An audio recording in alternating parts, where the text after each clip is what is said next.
This is part 2 of the selection tools videos.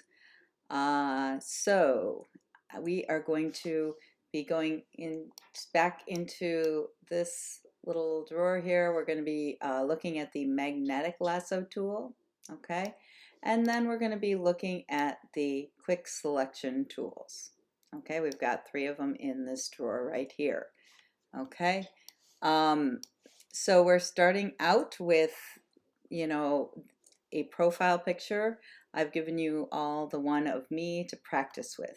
Remember, it is easier to use because it's against a white background. All right, so we're going to go to the Magnetic Lasso Tool. The Magnetic Lasso Tool is a good tool to use if you have a photo in which you're trying to select a subject, and especially if there's a lot of contrast between the background and the subject, it will work well. Okay, it is a tool that you have to kind of draw around the entire shape of the thing that you are selecting. All right, let's go to the options bar. We're going to start with the replace option up here, which is basically make a new selection.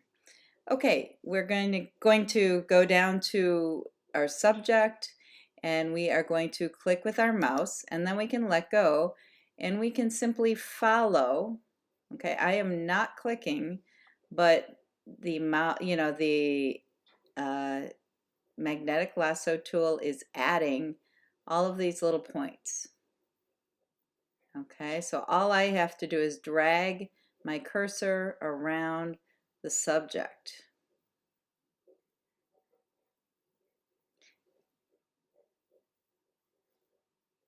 Okay, it's attracted to the edge of the subject like a magnet.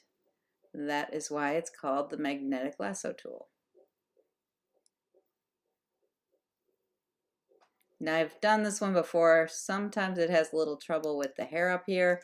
So I am going to click myself, click the mouse myself, just to make sure it gets through this little harder part for it, because there's a slightly blurry part of the hair there.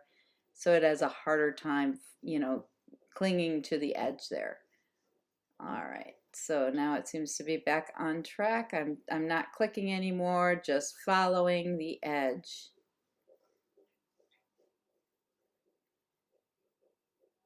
Okay, down at the bottom, I can just kind of go all the way across and come back to where I started and click. All right, to close it up. Okay, so we can zoom in and take a look, and it looks like it did a really nice job selecting. I know it is very light. I can zoom in again. You can see the dotted line that is around me. Okay.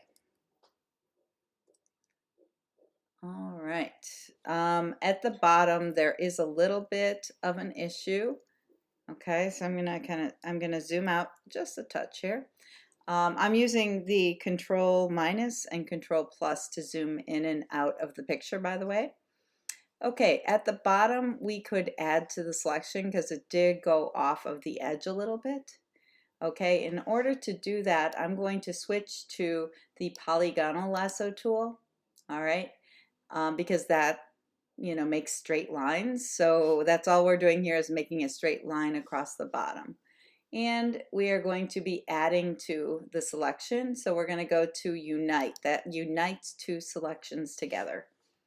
All right, I'm going to go down here where it went off and click and click. Now I am, oops, okay, it's right at the edge, so it's a little difficult, bit difficult. I'm going to actually go below the edge because it's not going to really matter too much because it is below the picture. So I'm going to go below the edge. I'm going to follow the edge here and then circle the part that I don't want, and it will bump my selection out. Okay. All right. If I wanted to, I could now that I have it, I was having a hard time, you know, getting right up to the edge. I could actually subtract it right here. So I could go from here. Now it's easier for me to do that straight line there, circle this, and subtract from the selection. There we go. Now it's perfect. Okay, so that was a way of selecting your subject. Okay. Now, when we're done selecting the subject, we are going to be doing something called masking. Okay, so when you have to make the selection first, it's very important to make the selection first. And then if you go down to your layers palette, go to your layers palette, go to the bottom, and you're going to find the add a raster mask down here. Okay, and you're going to click on it. And you'll notice that everything that was not selected is blacked out on the mask as if you painted it. All right. So we have this, you know, kind of almost perfect outline. There are some issues. I would want to go back in and clean this up. So I'm going to go on the mask. To clean it up, I would use the brush tool. When you're using a mask, black cuts through the mask and white brings it back. Okay. So we're going to zoom in and take a look at where we need to cut, kind of clean it up a bit. Okay, so here it's a little rough looking. I'm going to soften the edge of my brush just a little bit, go to about 90. Okay, I'm going to make the brush just a little bit bigger, and I can just kind of go around the edge a little bit here to soften it up. It looks a little, you know, jagged. Okay, it doesn't have to be perfect because, you know, hair is not perfectly, you know, straight anyways. So just gonna kind of clean that up. I'm gonna be adding a background, and we can see if we need to clean it up further from there. So right now I'm just kind of doing a rough cleanup wherever it looks too jagged. And some places the jagged edge makes sense, and other places it doesn't. Okay, here there's a little chunk out of my chin. If I want to bring something back, I switch to white. Now this is very small, so whoops, that must not be white. I'm going to go back, and it is not white. There we go. You have to make sure you have white on top. It looked white to me. Okay, there we go. Okay. All right, then. Yeah, and then this does look a little bit jagged as well, so I can go back with the black brush and clean it up. And if you have a steady hand, you know, it's fairly easy to do.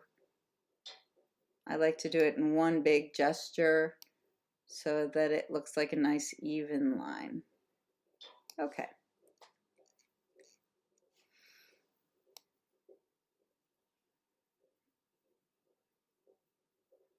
Okay, alrighty. So that is, you know, one way to select and mask. All right. Now I'm going to delete this mask, and I'm just going to real quickly go over a few more selection tools. Okay, and then we'll show you what you can do with that masked figure. Okay, so the next drawer down, we've got the object selection tool. Actually, with my computer at school, this does not work so well, but it seems to work better here, or at least it did when I was practicing with it earlier. You know, so you can try it out and see how it works for you. But with the object selection, what you're going to do is click and drag to make a rectangle around the subject that you want to select. And actually, it did not do such a great job. It only selected my face and my neck and a little bit of my shirt, and it also selected some of the background. So this is not such a great selection, so I'm not going to use this tool. I'm going to go to select and deselect, and we're going to go on to the next one. It's of course you want to use the fastest and easiest selection tool. All right. Now the next one is the quick selection tool. Usually this one is my go-to selection tool. It usually works really well. What it does is it tries to find the edges of an object. Now if an object is dark and it's against a dark background, it might have some trouble and you might have to kind of help it up or clean up the selection. But if we go over here, all you have to do is go within the boundaries of the subject, click on it, okay, and it selects it. If we look here, it's a pretty darn nice selection. Again, this is so tiny you may not be able to see it too well, but if it even got my eyelash right there, okay, and yeah, it's generally a really good selection. Looking good. Okay, so I'm going to mask it again. So now that I have my selection, I can go ahead and mask. And you can see it actually is a smoother selection too than with the Magnetic Lasso Tool. All right, now I'm going to show you one more way. The reason I'm showing you all of these different ways to select is because every subject is different and different tools work better for different subjects. All right, so the last one we're going to look at is called the Magic Wand tool. The Magic Wand tool selects things that are one color or one value very easily, okay? So in this case, it would not be able to select me very easily. In fact, I'll show you what happens. So here I'm going to go to a new selection. It's going to be a really spotty selection if I try to select myself. I'm pushing Command D or Control D to deselect.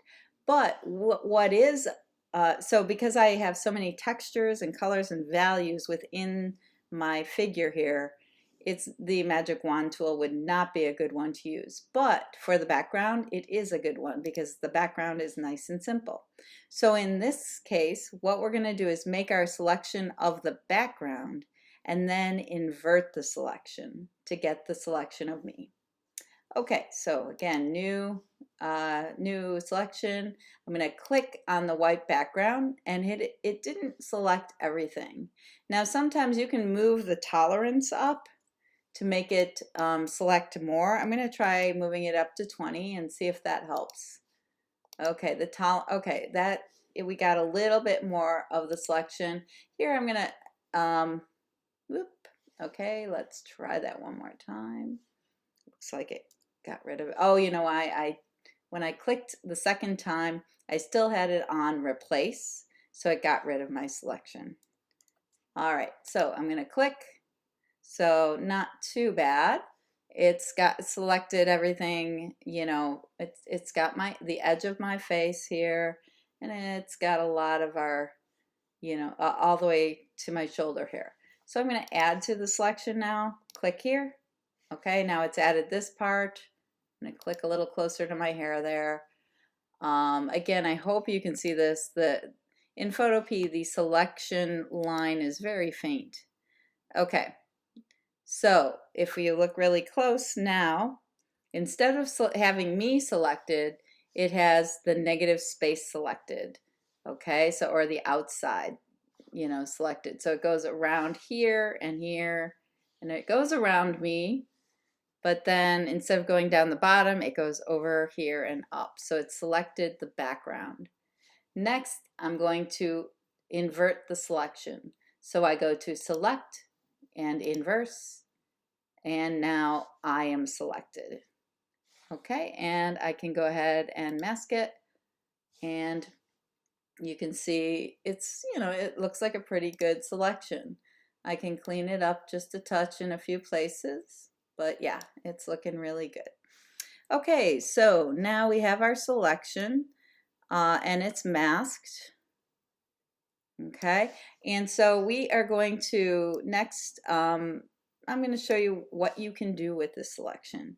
Now, we're doing a double exposure, and I want it to be kind of a more creative, you know, and more unique picture than something that would look realistic. But just to show you what you can do with a selection, I'd like to first take this picture and we're going to put it behind the picture of me. So we're going to go with the Move tool. All right, we're going to click and drag this one over to our other picture. I'm going to zoom out a little bit and put it in the corner and go to Edit Free Transform. Hold the Shift key to keep it proportional. Okay, push the check mark. Okay, next I'm going to just drag it to the background and voila. Now I have put myself in a new place. Okay, so again, I would use my black brush to, you know, get rid of the white line here. I'm not going to take a whole lot of time to do that right now. Oops, I'm not doing such a great job, but you get the idea. Okay, now, so yes, you can use masking to take something and put it in a new background, okay? But with the project that we're doing now, what's more likely going to fit and make, you know, something that is more surreal, more dreamlike, you know, just or more magical. So we're gonna use the mask in a different way. Okay, so what we're going to do is we're going to duplicate our mask and borrow it and add it to our background layer. Okay, so first I'm going to bring the background back up on top, and then I'm going to go to this layer with the mask and I'm going to duplicate it. Okay, so I've got a copy of my mask here. I'm going to borrow the mask, bring it up to the other picture, and delete the picture that doesn't have the mask.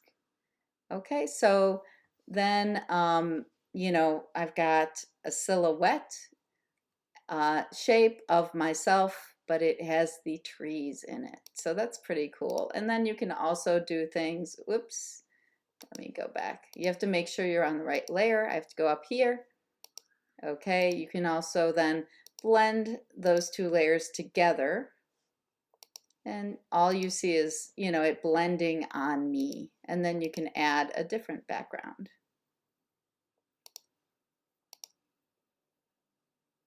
Okay.